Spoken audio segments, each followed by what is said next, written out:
saya ingin menyampaikan keluhan dan aspirasi masyarakat Melayu Kepulauan Riau. Apa yang terjadi di Rempang, Batam saat ini membuat kami, masyarakat Melayu, berduka, kecewa, di mana sanak saudara kami di Rempang terancam kehilangan sejarah dan kenangan atas tanah leluhurnya dengan dalih mengembangkan kawasan industri dan investasi. Pemandangan yang mengiris hati saat melihat anak-anak sekolah dasar di Rempang berlarian keluar dari lokalnya untuk menghindar dari ancaman gas air mata yang ditembakkan di kampung mereka. Mereka sesungguhnya mendiami daerah tersebut sudah ratusan tahun lamanya. Sementara BP Batam yang dulunya bernama Otorita Batam baru lahir tahun 1970-an dan mulai membangun Batam. Dari sinilah lahirnya istilah kampung tua, diartikan kampung yang sudah ada sebelum Otorita Batam ada, bahkan sebelum Indonesia merdeka. Pimpinan dan anggota DPR RI yang saya hormati, investasi itu seyogianya bertujuan untuk melindungi dan meningkatkan kesejahteraan rakyat. Pasal 33 ayat 1 Undang-Undang Dasar 1945 jelas menyebutkan bahwa investasi untuk perekonomian disusun sebagai usaha bersama berdasarkan atas asas kekeluargaan dan melindungi tumpah darah Indonesia. Konstitusi kita juga menjamin hak asasi manusia. Oleh karena itu, setiap kebijakan pemerintah harus berdasarkan kepada hak memelihara hak-hak asasi tersebut, termasuk di Pulau Rempang.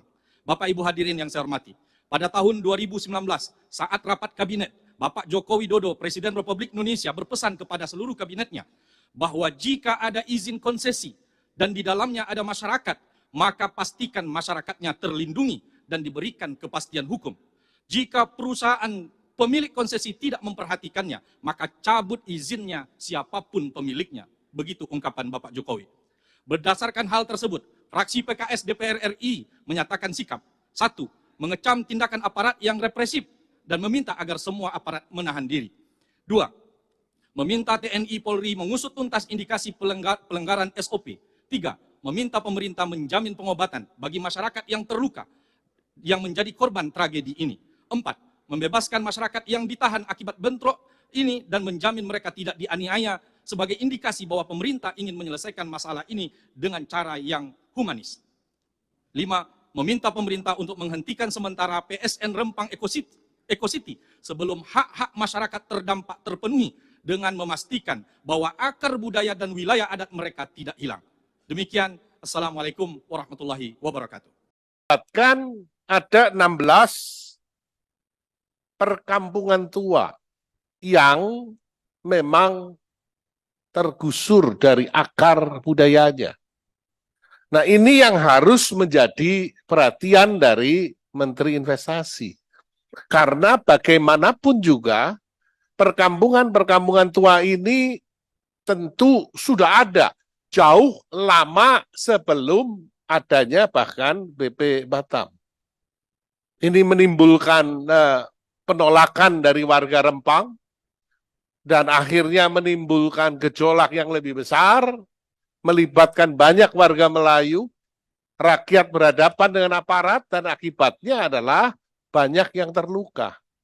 Maka dari itu kaitannya dengan investasi ini, saya berharap Pak Bahlil sesuai dengan arahan Presiden, memang harus segera terjun ke sana, Pak. Menyelesaikan ini dengan sebaik-baiknya. Melakukan sosialisasi kepada warga dengan sebaik-baiknya, sehingga ekses negatif dari investasi ini bisa dicegah. Paling tidak kehadiran Pak Bahlil, harapannya adalah semua warga yang saat ini ditahan oleh aparat keamanan, itu bisa dilepaskan. Karena warga memperjuangkan haknya. Dan warga-warga yang terluka juga bisa diobati atas biaya dari negara. Untuk warga-warga di 16 perkampungan tua, harapannya perlakuannya berbeda dengan warga-warga pendatang baru yang juga berkepentingan karena dia juga tergusur dari investasi ini. Sehingga ada perlakuan berbeda yang lebih fair, yang lebih beradab terhadap warga-warga asli dari 16 perkampungan tua. Dan seperti dikatakan Pak Andre tadi, mungkin ini bisa dilaporkan hasilnya kepada kami yang ada di Komisi 6.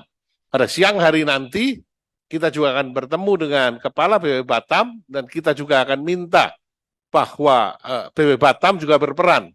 Jangan semata-mata hanya investasi saja yang kemudian merugikan masyarakat.